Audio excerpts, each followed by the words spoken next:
C'est encore avec une très grande joie d'entrer dans votre foyer pour aujourd'hui.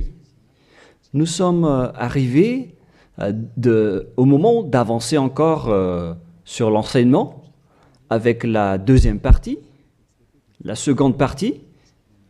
La première partie, nous l'avons déjà vue, et maintenant nous allons entrer dans la seconde partie en ce moment.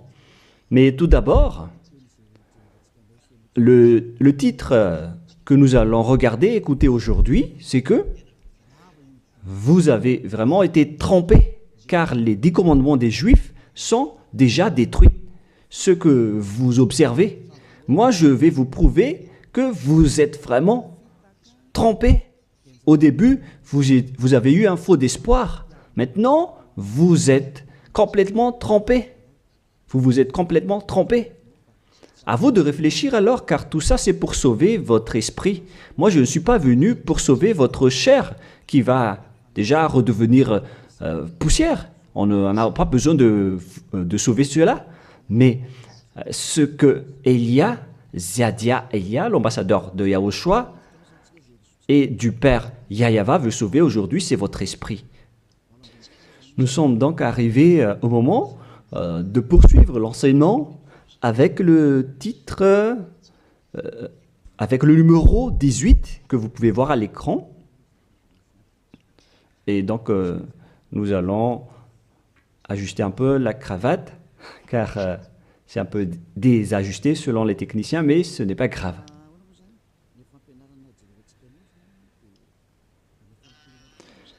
Et donc, l'enseignement que nous allons voir aujourd'hui, tout d'abord, je vais faire un petit résumé dans un tableau de l'enseignement précédent et nous allons poursuivre en fonction de cela la parole. Là, nous voyons que les 10 commandements et les lois de Moshe ont une première règle. C'est-à-dire que c'est réservé uniquement aux enfants d'Israël, ou bien ZI, c'est-à-dire les enfants d'Israël. C'est réservé uniquement pour eux. Et deuxièmement, ils doivent être observés uniquement en territoire d'Israël, dans la terre d'Israël uniquement. Voilà donc les lois que nous avons vues autrefois. Et si vous avez bien suivi, voici donc le verset concerné pour ceci, c'est Exode 19,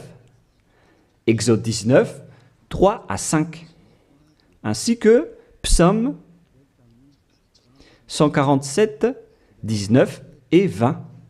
Voilà donc pour celui-ci.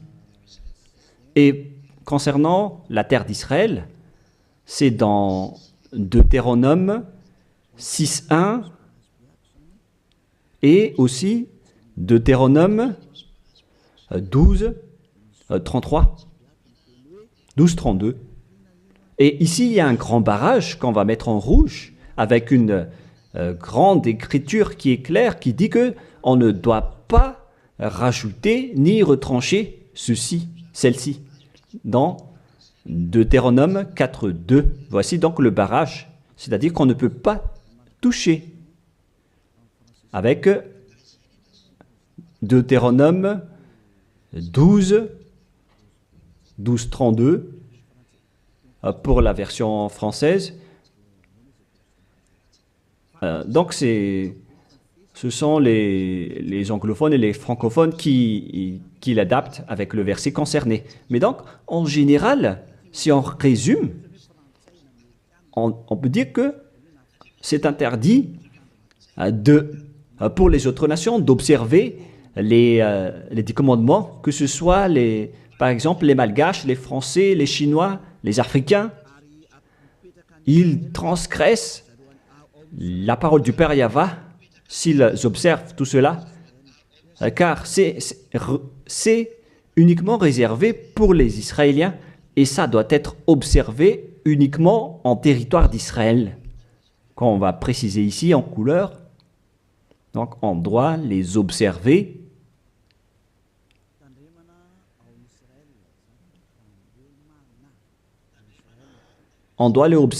uniquement en Israël. Et,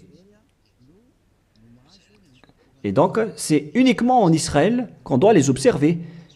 Et c'est également les enfants d'Israël uniquement qui doivent les suivre, les respecter, ces 10 commandements.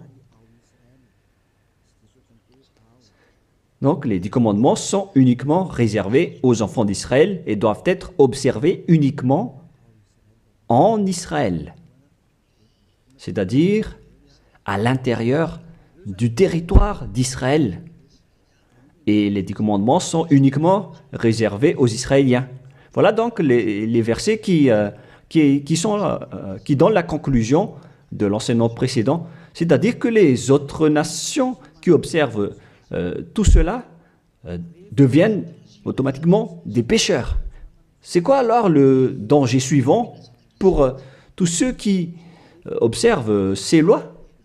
Voilà le prochain danger. Lorsqu'on a donné les 10 commandements et les lois de Moshe ont été attribués aux enfants d'Israël, ils les ont transformés en folie car ils savent que il y a l'expiation du péché dedans qu'on va voir tout à l'heure dans un autre livre de Deutéronome.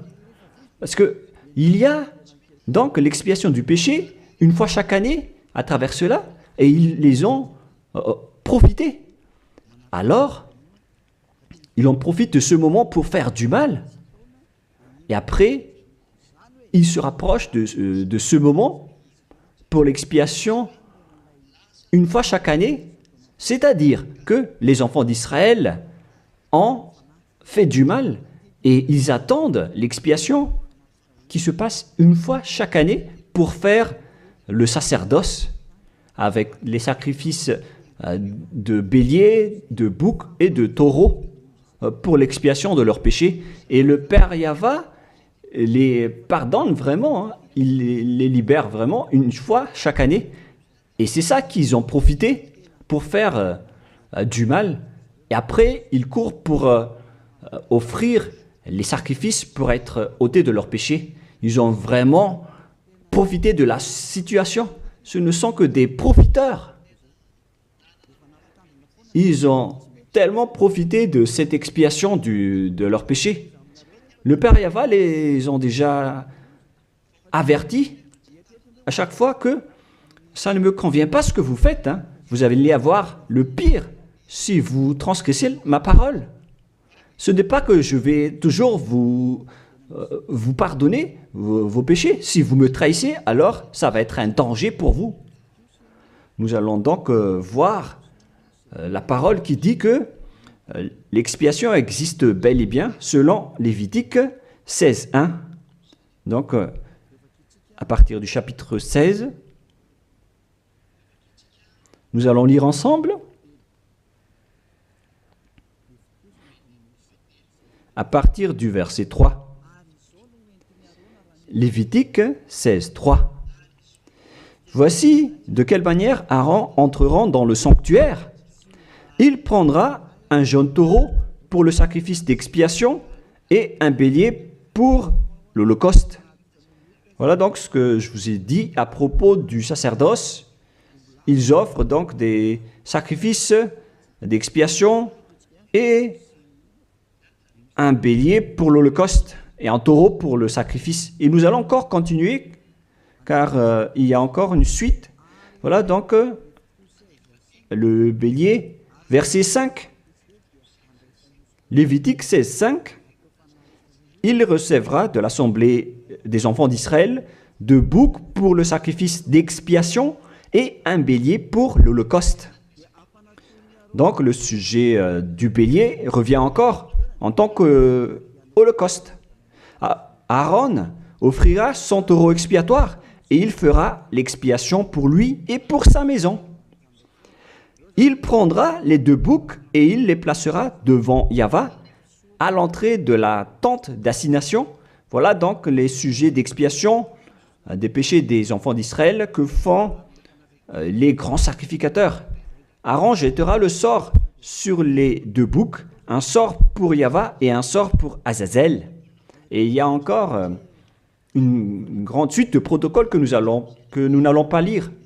Mais nous allons sauter vers la fin en voyant que il y a l'expiation des péchés. Voilà. Donc nous allons lire le verset 29 jusqu'à la dernière partie. C'est ici pour vous une loi perpétuelle.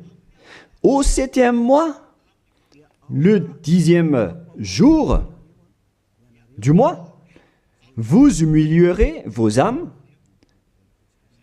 Voilà, voilà ce qui est dit ici. En même temps, on ajuste ce qu'on peut faire, ce qu'on peut ajuster. Donc, vous humilierez vos âmes. Vous ne ferez aucun ouvrage, ni indigène, ni l'étranger qui séjourne au milieu de vous, car en ce jour, on fera l'expiation pour vous, afin de vous purifier. Vous serez purifiés de tous vos péchés devant Yahva. Voilà donc l'expiation qui se fait une fois chaque année. L'expiation sera faite, car ce sera pour vous un sabbat, un jour de repos, et l'expiation sera faite par les sacrificateurs qui a reçu l'onction, etc. Et après, verset 34, ce sera pour vous une loi perpétuelle. Il se fera une fois chaque année l'expiation pour les enfants d'Israël à cause de leurs péchés. Ici donc, la parole précise bien qu'il existe l'expiation des péchés une fois chaque année. Si vous suivez bien donc l'enseignement. Donc, l'expiation du péché pour les enfants d'Israël existe bel et bien, et ça se fait une fois chaque année, selon donc ce que cette parole dit. Et ça se fait une fois chaque année. Et c'est ça, c'est cela que les Israéliens ont profité. Ils ont profité de l'expiation du péché pour faire du mal. Et après le mal qu'ils ont fait, ils font semblant d'offrir les sacrifices. Les enfants d'Israël, c'est vraiment pire, mais c'est la réalité. C'est vraiment un pire danger qu'ils ont fait en profitant de ce Dieu d'Abraham. C'est tellement mauvais. Et c'est à cause de ce sujet que le Père Yahva a dit que les sacrifices ne lui conviennent plus. C'est-à-dire, l'expiation du péché ne lui convient plus. Ici, donc, on voit que c'est un pire danger d'observer les 10 commandements et les lois de Moshe jusqu'au paiement des dîmes. C'est devenu dangereux car tout ça font partie des lois de Moshe selon Malachie 3, 22. Car nous venons de voir que c'est là-dedans qu'il y a l'expiation du péché. Donc si ce n'est plus convenable, donc c'est devenu interdit. Nous allons voir d'abord Malachie 30:10, où il y a la dîme, où c'est la tromperie qu'utilisent les religieux pour tromper les gens. Malachie 3:10, apportez à la maison du trésor toute dîme, afin qu'il y ait de la nourriture dans ma maison. Mettez-moi de la sorte à l'épreuve, dit Yahva des armées, et vous verrez si je n'ouvre pour vous vos écluses des cieux, si je ne répands pas sur vous la bénédiction en abondance. Pour les gens qui sont aveuglés par la bénédiction, donc on leur fait peur avec le paiement de la dîme, en disant que si vous ne payez pas la dîme, ça va être dangereux pour vous. Et nous allons prouver que ça fait partie des lois de Moshe. C'est dans quel verset? Verset 4, chapitre 4, donc verset 4, Malachie 4, verset 4. Ah, on dirait que ça n'a pas changé, ça n'a pas bougé. Pourquoi? Wow. Voilà. Souvenez-vous de la loi de Moshe, mon serviteur, auquel j'ai prescrit en Horeb pour tout Israël, des préceptes et des ordonnances. Ici, donc, la parole de Dieu précise bien, souvenez-vous de la loi de Moshe. Donc, ce Malachie 3.10 que vous utilisez pour faire peur aux gens, pour qu'ils paient la dîme, elle fait partie des lois de Moshe. C'est-à-dire que la dîme, c'est réservé uniquement aux enfants d'Israël. Je ne dis pas que c'est mauvais de payer de l'argent, hein, mais ça fait partie de la tromperie qu'on vous a fait. La dîme est réservée pour les Israéliens et non pas pour les Français, les Américains ou les Anglais. Mais ce n'est pas une bénédiction de Dieu à ce sujet. C'est le diable qui vous bénit à ce sujet. Car le Malachie 3.10, c'est une loi pour les Israéliens et non pas pour les Malgaches, ni pour les Français, ni pour les Anglais, ni pour les Africains. Tout ça, c'est de la tromperie qu'on vous a fait. Maintenant, vous êtes encore plus pécheurs. Et après votre mort, vous irez en enfer, car vous avez transgressé la loi. Tout ça n'est pas fait pour vous. Vous êtes bien piégés. Vous avez vraiment été trompés, selon le titre. Vous qui me regardez, qui m'écoutez en ce moment, cette parole est pour vous. Vous avez été vraiment trompés. Est-ce que vous n'allez pas encore être conscient? Vous qui êtes des intellectuels, vous avez des diplômes de doctorat, de professorat, d'ingénierat. Pourquoi vous ne comprenez pas cette parole? Votre diplôme nous fait réfléchir à ce sujet-là. Cette parole, pourquoi vous ne la comprenez pas? Vous êtes fait tromper par les religieux. C'est la preuve que vous n'êtes pas dans la vraie religion, mais vous avez juste une fierté déplacée. Alors, si vous ne voulez pas écouter, alors tant pis pour vous, mais pour ceux qui cherchent vraiment le Créateur, le Dieu d'Abraham, alors écoutez cette parole et suivez Élia. Nous ne sauvons pas votre chair qui va redevenir poussière, mais ce qu'on doit sauver, c'est votre esprit. Alors, on vous appelle, tournez-vous vers Yahushua, suivez Élia, car moi je vais vous ramener chez Yahushua, le fils du Très-Haut, le fils du Père Yahva qui m'a envoyé. Nous irons ensemble là-bas, si vous voulez, mais si vous ne voulez pas, alors restez là où vous êtes et assumez les conséquences pour les arrogants et les dénigreurs, parce qu'on verra la suite après. Hein. Qu'est-ce que le Père Yahva a dit alors? Il a dit que tout ce que vous faites ne me convient plus, notamment les sacrifices, les holocaustes de taureaux, de béliers. J'en ai marre de tout cela. À partir du moment où le Père Yahva a dit cela, c'est-à-dire, ça veut dire qu'on ne doit plus observer les 10 commandements et les lois de Moshe. Pourquoi? Car c'est même l'expiation du péché qu'il ne veut plus, qu'il n'en veut plus, à travers les sacrifices. Donc, si il a interdit l'expiation du péché, à quoi bon alors d'encore observer les 10 commandements? Car si vous observez les 10 commandements, c'est que vous allez encore observer des lois avec lesquelles il a été dit que vos expiations avec l'alliance des 10 commandements et des lois de Moshe doivent être faites par le sacerdoce, c'est-à-dire qui repose sur le sacerdoce. Maintenant, nous allons revenir à notre schéma de tout à l'heure. Voilà donc les 10 commandements et les lois de Moshe. Oh, c'est devenu trop gras. Voilà. Voilà donc les 10 commandements et les lois de Moshe qui sont dans un seul livre. Les 10 commandements plus les lois de Moshe. LM veut dire loi de Moshe. LMH. Voilà les 10 commandements et les lois de Moshe qui se trouvent dans un seul livre qui a été écrit par Moshe selon Exode. Exode. Oh. Attendez un peu. Selon Exode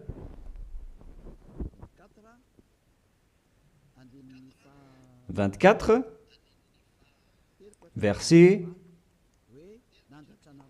3 à 8,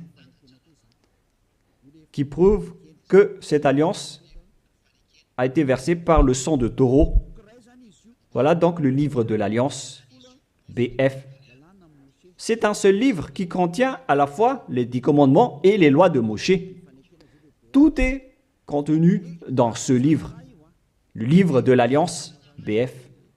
Et on y a versé du sang. Nous allons d'ailleurs faire un dessin de sang car on y a versé du sang. Le sang de taureau. Le voilà. Ce sang donc a été versé ici, dedans. Et une fois le sang versé, vous ne pouvez plus ni retrancher, ni rajouter selon Deutéronome 4.2. Ainsi que Deutéronome 12.32. Donc on ne doit plus rajouter ni retrancher les commandements et les lois de Moïse car on a déjà versé du sang. C'est dans, non pas Deutéronome 24, mais, excusez-moi, mais c'est dans Exode 24. Il était Exode 24, 7 et 8. Il est dit que on a versé du sang de taureau à travers ce livre, dans ce livre d'alliance. Donc, on ne peut plus la toucher, ni la rajouter, ni la retrancher. On va écrire en jaune ici. C'est dans Exode 24, versets 7 et 8. Nous allons écrire ça spécialement ici. Donc, on a versé du sang de taureau dans ce livre de l'Alliance. Donc, on ne peut plus la toucher, que ce soit la rajouter ou la retrancher. Toutes ces paroles, donc, précisent bien qu'on ne peut plus toucher les lois de Moïse. Et on voit ça dans 1 Roi, chapitre 2, au cas où les gens vont essayer de les séparer. C'est interdit de le faire. C'est dans 1 Roi, chapitre 2, verset 3. 1 Roi, chapitre 2, verset 3. Voilà. Observe les commandements de Yahvé, ton Dieu, en marchant dans ses voies et en gardant ses lois, ses ordonnances, ses jugements et ses préceptes. On parle ici des 10 commandements en tant que préceptes, selon ce qui est écrit dans la loi de Moïse, afin que tu réussisses dans tout ce que tu feras. Voilà. Donc, dans ce livre de l'Alliance, c'est-à-dire dans les lois de Moïse, écrites par Moïse, toutes les ordonnances, les jugements, les préceptes et toutes les autres lois sont contenues dans ce même livre. Donc, et maintenant, on revient dans notre schéma en disant que vous ne devez pas séparer les 10 commandements avec les lois de Moïse.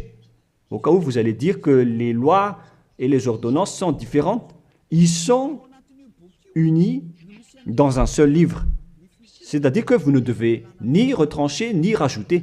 Et c'est dans ce livre qu'il y a la parole qui parle du sacerdoce, c'est-à-dire l'expiation de vos péchés, qu'on va mettre ici en bleu, en bas. Donc, dans ce livre, je vais écrire ici le sacerdoce. Et c'est ce sacerdoce qui offre l'expiation du péché pour ceux qui observent les 10 commandements et les lois de Moïse. C'est à travers le sacerdoce que leurs péchés sont ôtés. Donc, sans ce sacerdoce, les observateurs des 10 commandements et les lois de Moïse ne sont pas ôtés de leurs péchés. Donc, si le sacerdoce a été supprimé, alors tout ce qui reste dans le système des 10 commandements et les lois de Moïse deviennent des pécheurs à jamais, éternellement. C'est-à-dire, c'est pour ça que j'ai dit que vous qui observez les 10 commandements sont devenus des pécheurs à jamais. Et le plus grave, c'est que après l'enlèvement du sacerdoce, vous avez remplacé les sacrifices avec Jésus ou Jesus. C'est pour vous dire que vous avez vraiment été trempés. Vous avez vraiment été piégés avec une grande tromperie, un grand danger. D'ailleurs, nous allons lire la parole du petit apôtre Paul dans Hébreux 7, 11, qui dit que c'est le sacerdoce qui est la base de votre loi. Car une fois que le Père Yahva a donné les lois comme quoi il ne faut pas tuer des gens, il faut respecter les sabbats, etc. Et donc, si les Israéliens vont transgresser les lois, c'est-à-dire qu'ils vont devenir pécheurs, alors il doit être et avoir une loi d'expiation des péchés. Donc, sur ces 613 lois, si jamais les enfants d'Israël transgressent certaines lois, alors le Père Yahva a déjà mis une balise, c'est-à-dire une base, la loi de l'expiation du péché. Et c'est comme si ils vont revenir à l'état initial, sans péché, les enfants d'Israël. Donc, si les 10 commandements et les lois de Moshe ont été déjà donnés, c'est parce qu'il y avait déjà eu une balise. Et plus précisément, ce n'est pas une balise, mais c'est une base, c'est un fondement. Car il ne le protège pas comme une balise, mais c'est la base de l'expiation du péché des enfants d'Israël donnée par le Père Yahva. Donc, sans cette loi d'expiation du péché, les 10 commandements et les lois de péché ne sont pas valables, car ils vont toujours rester pécheurs sans le sacerdoce. C'est-à-dire que on n'a pas encore donné les 10 commandements et les lois de Moshe sans instaurer la loi de l'expiation du péché. Car si on va instaurer toutes les lois de Moshe et les 10 commandements sans le sacerdoce, alors tous ceux qui les observent deviennent pécheurs. Mais puisque on a instauré le sacerdoce d'abord, alors c'est valable pour les enfants d'Israël après d'observer les lois de Moshe et les 10 commandements. Mais après, vous avez déjà assez compris que c'est le Père Yahva lui-même qui a supprimé le sacerdoce, l'expiation du péché. C'est-à-dire alors que ceux qui observent les 10 commandements, encore après, seront des pécheurs à jamais, éternellement. Nous allons lire cette parole dans Hébreux 7, 11. Hébreux 7, 11. C'est où déjà? Donc, s'il y a eu de la perfection sur le sacerdoce lévitique, car c'est à travers cela que les gens ont obtenu les lois. Nous allons lire avec une version française que cette loi est une base. On parle de la perfection du sacerdoce lévitique. Nous allons lire dans Hébreux 7, 11. Hébreux 7, 11. Nous allons lire au nom de Yahushua. Veuillez patienter un peu le temps que ça s'affiche. Il y a un retard de connexion. Ah, voilà. Si donc la perfection avait été possible par le sacerdoce lévitique, car c'est sur ce sacerdoce que repose la loi donnée au peuple. C'est-à-dire, c'est à travers ce sacerdoce, c'est-à-dire les sacrifices, c'est sur ce sacerdoce alors que repose la loi donnée aux Israéliens. C'est donc une base, ce sacerdoce. La parole précise donc que toutes les lois données aux Israéliens se reposent sur le sacerdoce, c'est-à-dire que c'est la base. Dans l'Alliance biblique universelle, on dit que c'est le sacerdoce qui est la base de toutes les lois d'Israël. Là, on vient de lire avec la Bible catholique, en démontrant que la base des 10 commandements et les lois de Moshe, c'est le sacerdoce lévitique.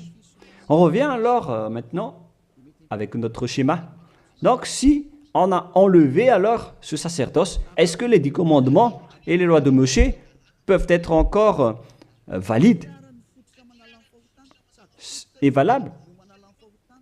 Si c'est le cas, alors c'est de la folie, car en même temps, cette base est à la fois aussi l'expiation du péché, comme avec la maison. Si le fondement s'écroule, alors la maison tout entière s'écroule également. Donc, si le sacerdoce a été supprimé, alors tous les enfants d'Israël qui observent encore les 10 commandements et les lois de Moshe vont devenir des pécheurs éternellement. Et les pécheurs n'iront jamais au ciel des cieux. Vous voyez maintenant que c'est vraiment un grand danger d'observer les 10 commandements, car tout ça est déjà détruit. Voilà, maintenant je vais vous donner cette parole qui prouve cela, que tout a déjà été détruit. Dans Ésaïe chapitre 1, Ésaïe chapitre 1,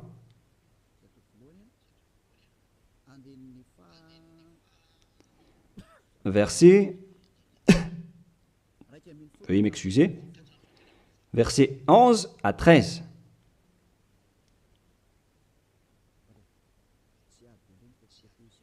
Ah, je suis entré dans Ésaïe chapitre 2, mais c'est dans Ésaïe chapitre 1, verset 11 à 13.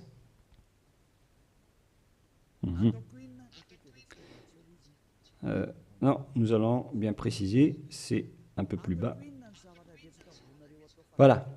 Qu'ai-je à faire de la multitude de vos sacrifices, dit Yahva? Je suis rassasié des holocaustes de béliers et de la graisse de veau. Je ne prends point plaisir au sang de taureau, de brebis et de bouc. Quand vous venez vous présenter devant moi, qui vous demande de souiller mes parvis, cessez d'apporter de vaines offrandes.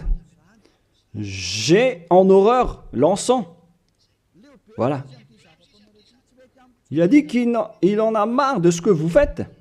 Ça ne lui convient plus. Aïe, aïe, aïe. Les nouvelles lunes, les sabbats et les assemblées, je ne puis voir le crime s'associer aux solennités. Mon âme est vos nouvelles lunes et vos fêtes.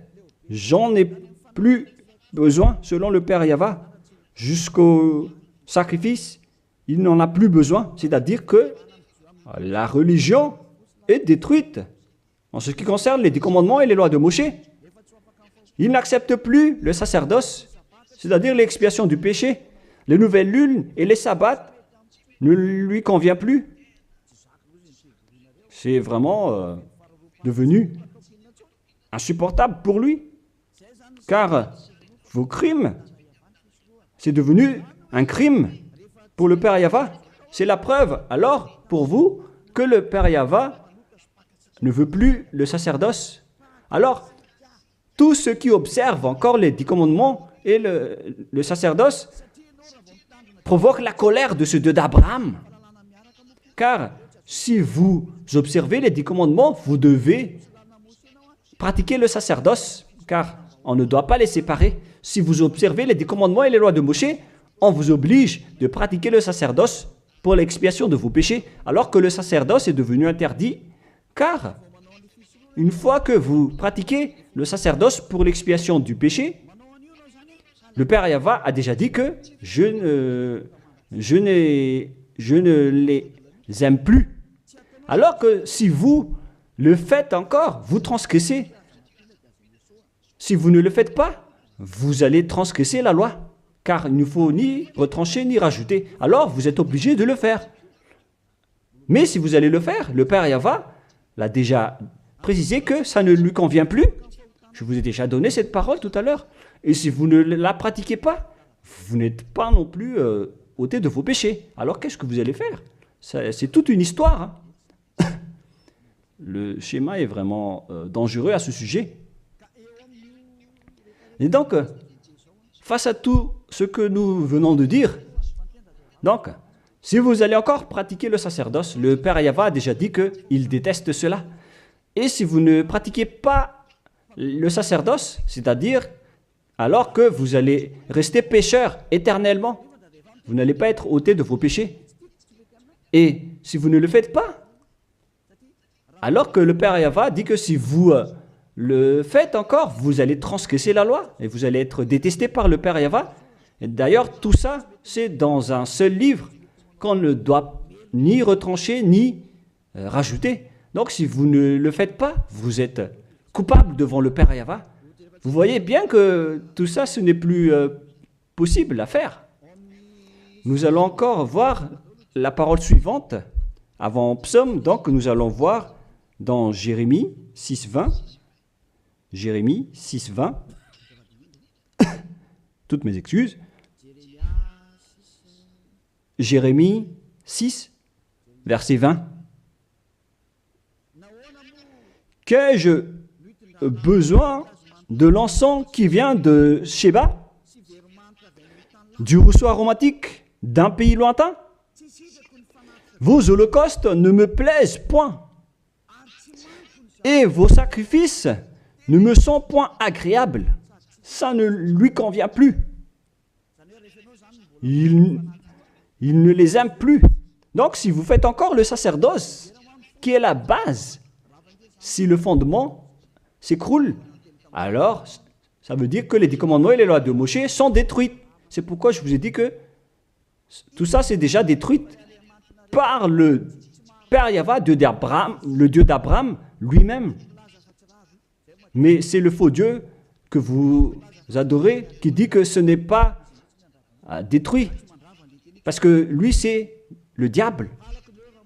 Mais le Dieu d'Abraham, il l'a déjà détruit. Lorsqu'il a dit, je vous déteste si vous le pratiquez encore. C'est-à-dire que ça a déjà été détruit par lui-même. C'est lui-même qui l'a détruit. C'est-à-dire que vous ne devez plus les pratiquer. Car lorsqu'il a supprimé le sacerdoce, c'est-à-dire que tous ceux qui observent encore ces lois deviennent des pécheurs éternellement. Et même si vous ne les pratiquez pas, vous transgressez la loi. Vous voyez vraiment le côté dangereux de ce système. C'est devenu interdit. C'est devenu pratiquement impossible de les pratiquer. Nous allons encore voir la parole suivante. D'après ce que j'ai dit, nous allons lire le livre de Ésaïe 66.3. Donc nous allons voir ensemble Ésaïe 66.3. Ce qui est dit ici, c'est encore plus pire. La parole est tellement dure.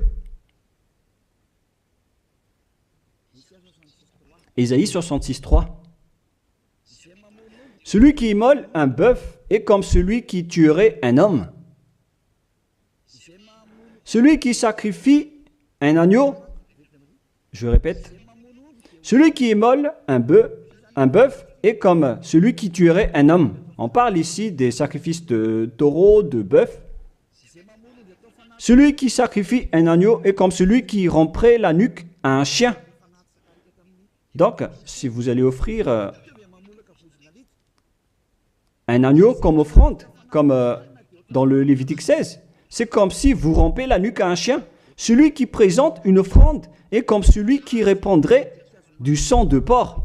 Celui qui brûle de l'encens est comme celui qui adorait des idoles. Oh mon Dieu! C'est vraiment un pire danger. Celui qui brûle de l'encens est comme celui qui adorait des idoles. C'est-à-dire que le sacerdoce est devenu complètement interdit. Car Dieu va vous comparer comme des assassins.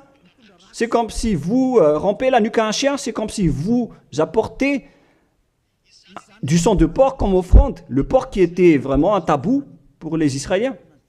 Tout ça prouve que vous ne devez plus observer les 10 commandements, car le Père Yahva lui-même a déjà supprimé le sacerdoce qui est supposé enlever le péché. Il l'a bloqué.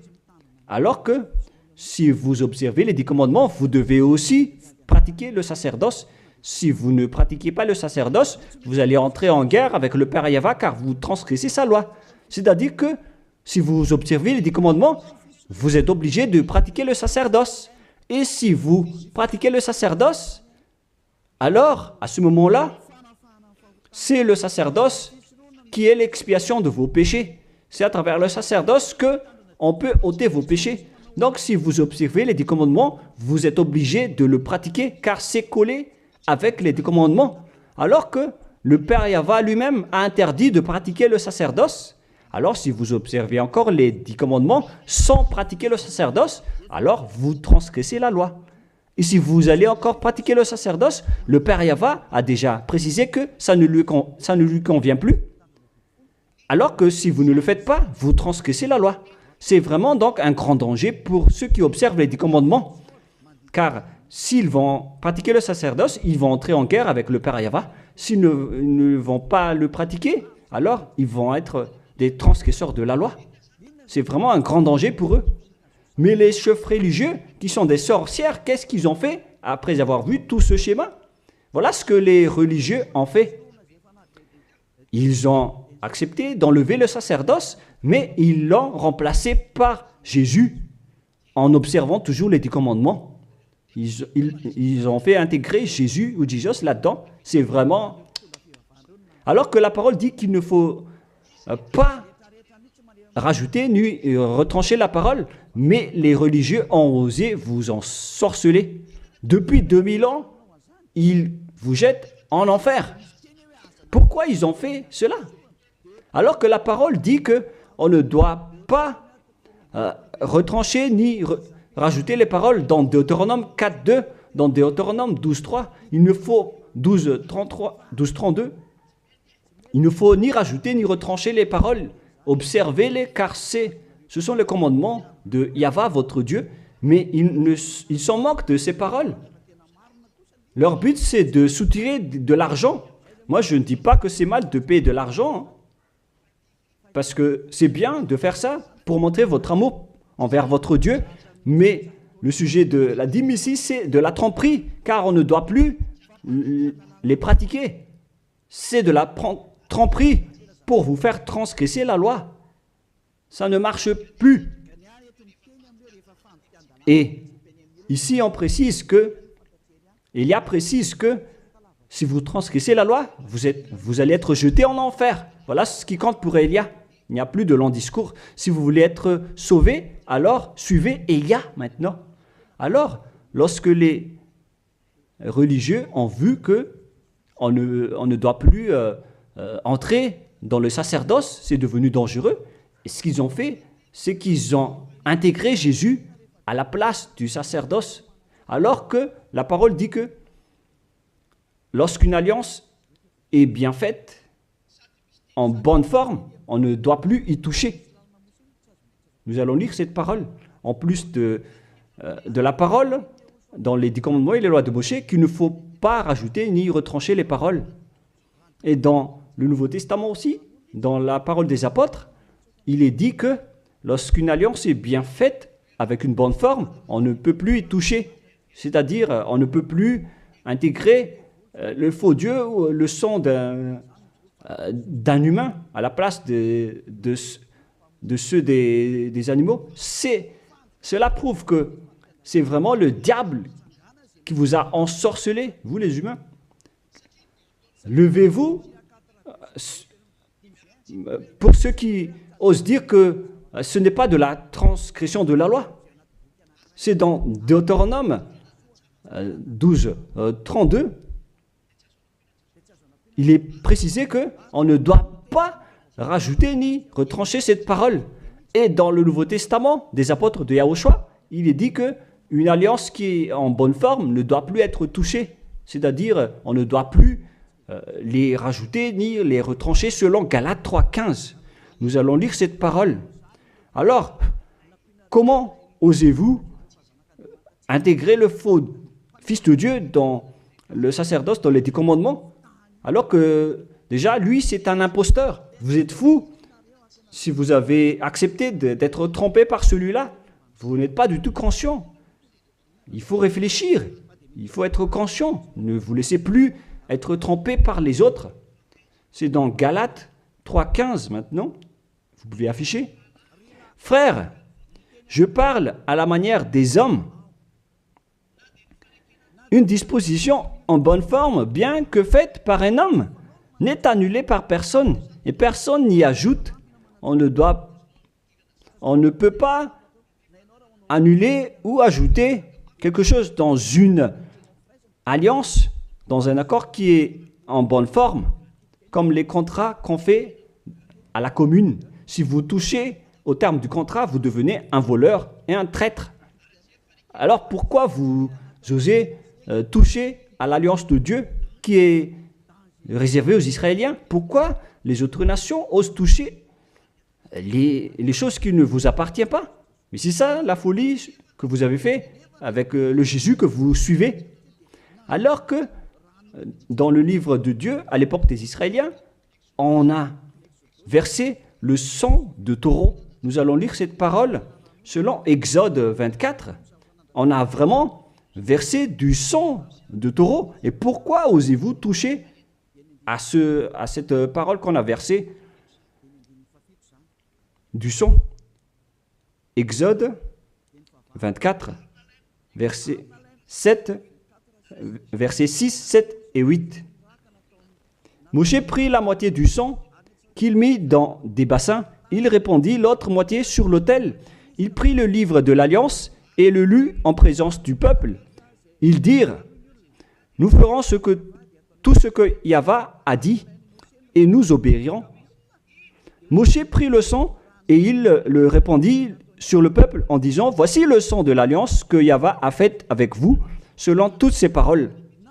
C'est-à-dire que du sang a été versé devant le peuple et a été répandu sur le peuple à ce sujet. Alors pourquoi une chose qui est bien faite, en bonne forme, à ce sujet, comment est-ce possible que vous le touchez en remplaçant les sacrifices avec Jésus ou Jesus? Est-ce que c'est bien ce que vous avez fait? Non, pas du tout. C'est la preuve que ce Jésus, c'est un faux Dieu qui vous a trompé. Il vient du diable satanique. Il vous rend pécheur. C'est dans 1 Jean 3,8. Quiconque pêche vient du diable. Alors que ce dernier, il vous a rendu pécheur. D'ailleurs, il est le chef des pécheurs. C'est pourquoi il a osé transgresser et piétiner la parole du Père Yahvé, le Dieu d'Abraham. Qui est Jésus ou Jesus? Alors, selon vous, donnez-moi la réponse. Car la parole du Père Yahvé dit que c'est interdit de faire cela, alors que lui, il a osé le faire, le contredire. Qui est alors cette personne, ce Dieu, ce faux Dieu de fausse marque? Qui lui a dit d'entrer dans ce système, alors que vous-même, vous l'avez intégré dans ce système? 1 Jean 3, 8, pour terminer. Alors, que chacun de vous réfléchisse, car vous, les humains, vous êtes des créations. Et c'est le Créateur qui vous parle maintenant à travers Ziadia Elia. 1 Jean 3, 8.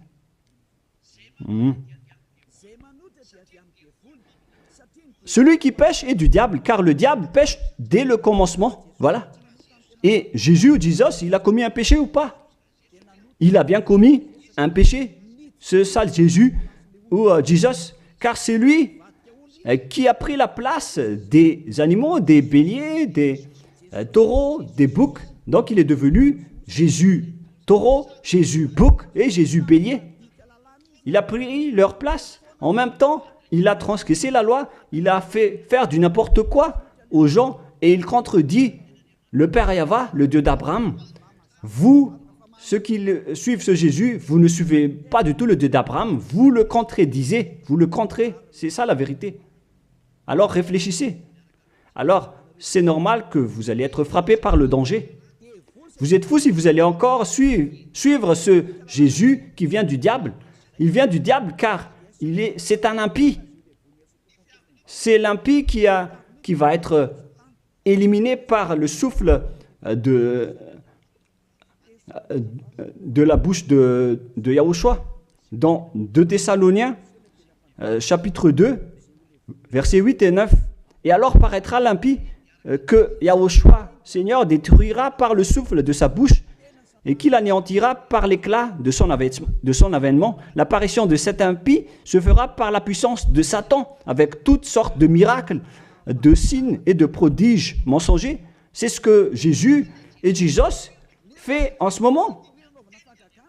Alors que ce Jésus, qu'il prêche à travers les miracles, il transgresse la parole de Dieu d'Abraham, qui a dit que vous ne devez plus pratiquer le sacerdoce. C'est devenu un schéma interdit. Alors, pourquoi vous observez encore les 10 commandements? Donc, si vous pratiquez les 10 commandements, vous-même, vous avez dit que c'est ce Fils de Dieu, soi-disant, qui a ôté les enfants, les péchés des enfants de ce monde. Et vous l'avez remplacé. Vous avez remplacé la sacerdoce par celui-là, ce Jésus. Et vous n'êtes pas encore conscient que ce Jésus, il a transgressé la loi. C'est ce qui se passe dans toutes vos églises, en disant, observez les 10 commandements, mes enfants, car c'est lui, c'est Jésus qui a ôté vos péchés selon Lévitique 16. Vous n'êtes que des sorciers.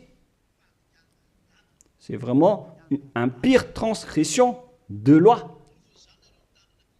La preuve, vous qui observez encore les 10 commandements, vous n'êtes pas épargnés. Pourquoi vous observez encore les 10 commandements, les lois de Moïse ainsi que les dîmes? Pourquoi vous chantez bien en disant qu'il faut observer les 10 commandements de Dieu? C'est la preuve que vous avez intégré votre Jesus, votre Jésus, dans les 10 commandements.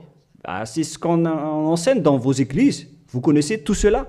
Mais pour vous qui m'écoutez en ce moment, c'est à travers cela que ces religieux vous ont trompé. Ce ne sont que des sorciers, des assassins. Ils méritent le châtiment. Et d'ailleurs, on les a déjà appelés plusieurs fois, mais ils s'en moquent. Alors, tant pis pour eux, ils iront en enfer. Et pourquoi vous allez encore suivre des gens qui iront en enfer? Je vous ai donné la preuve que c'est votre faux Dieu lui-même qui a transgressé la parole du Dieu d'Abraham, c'est-à-dire qu'ils sont ennemis, ils sont adversaires. Vous ne suivez pas du tout le Dieu d'Abraham, vous suivez son ennemi, car il transgresse la parole de ce Dieu d'Abraham. Vous pouvez vérifier la parole. Je vous ai déjà donné cela. Car ceux qui pratiquent encore les sacrifices, c'est comme si vous rompez la nuque à un chien, c'est comme si vous immolez la nuque à un chien, c'est comme si vous vénérez des idoles. Mais eux, ils s'en moquent de tout cela. Ils ont parachuté directement Jésus en remplaçant les animaux, les sacrifices par Jésus. Ce sont les religieux sorciers avec Jésus qui ont fait ce grand danger. Le sage voit le danger et se cache, mais le fou avance et se fait frapper. À vous de réfléchir après avoir écouté cette parole, car on ne doit pas changer les lois. La parole de notre Père Yahva est puissante, est vraie, et qu'on ne peut pas contredire. Voilà donc le Dieu d'Abraham, et Élia est arrivé pour le représenter. Voilà le nom de Élia. Le Père Yahva est arrivé et il va revenir. C'est pourquoi je montre vos folies. Mais si vous ne vous souciez pas, alors bientôt, vous allez voir votre châtiment. Le sage voit le danger et se cache, mais le fou avance et se fait frapper. Voilà donc la deuxième partie. Après la première partie, il y aura encore une troisième partie, mais nous allons terminer ainsi pour aujourd'hui. Alors, pour ceux qui ont écouté la parole, suivez Élia, car c'est un grand danger qui vous attend. Vous êtes en train d'adorer le diable. C'est un opposant du Dieu d'Abraham. Il fait fausse route. C'est un envoyé du diable que vous priez. Alors que chacun réfléchisse. C'est la période de réflexion en ce moment. Vous voyez ce qui se passe sur votre terre. Le monde entier tremble avec tout ce qui se passe. Mais moi, je vous ai déjà dit que c'est encore de la prélude, comme on dit dans le monde de la musique. C'est encore un prochainement pour ceux qui regardent des films. C'est de la publicité, car il y aura encore le grand événement, mais on en voit d'abord la publicité. Donc ce n'est même pas le centième de ce qui va arriver. Le centième, c'est encore moindre, significatif. Voilà donc pour cet enseignement, c'est terminé pour aujourd'hui. Que chacun soit conscient pour chercher Élia et pour suivre Élia. Sauvez votre esprit et ne vous laissez plus être trompé par les diables. Ça suffit maintenant. Allons-y maintenant vers Yahushua, chez le Dieu d'Abraham, le cher Père Yahweh. Prions ensemble. Gloire à notre Tout-Puissant. Gloire à la grande lumière, le Père Yahweh. Gloire à toi. Maintenant, Élia se lève pour dire et pour prouver la folie et les mauvaises choses que les humains ont fait sur cette terre. Alors qu'ils sont tes meilleures créatures, Yahushua, mais ils t'ont trahi. Maintenant, je me lève pour les faire retourner vers toi et pour les donner une prise de conscience. Protège cette parole, Yahushua, pour que les gens les écoutent, pour qu'ils savent qu'ils ont vraiment été trompés et que le danger les attend. Il reste encore un peu de temps pour que je puisse sauver le monde entier, surtout le peuple de Madagascar. Ils n'ont plus que très peu de temps. Alors sauve ceux qui sont élus pour la vie éternelle. Sauve tous ceux qui peuvent se retourner vers toi, Yahushua. Cher Père Yahweh, pour les étrangers et les autres nations, faites en sorte qu'ils écoutent cette parole, pour qu'ils reconnaissent que c'est la parole que leur esprit cherche, pour qu'ils reviennent vers leur Créateur, qui sont le Père Yahweh et Yahushua, le Dieu d'Abraham, car Abraham t'a connu à travers ce nom à l'époque. Cher Père Yahweh, bénis cette parole pour qu'il ouvre la conscience des gens, pour qu'ils se tournent vers toi. Gloire à toi, Père Yahweh, et au nom de toi, Yahushua, que je fais cette prière auprès du Père Yahweh. Alléluia. Amen. Je vous souhaite à tous d'être bénis par Yahushua et à notre prochain enseignement. Au revoir tout le monde.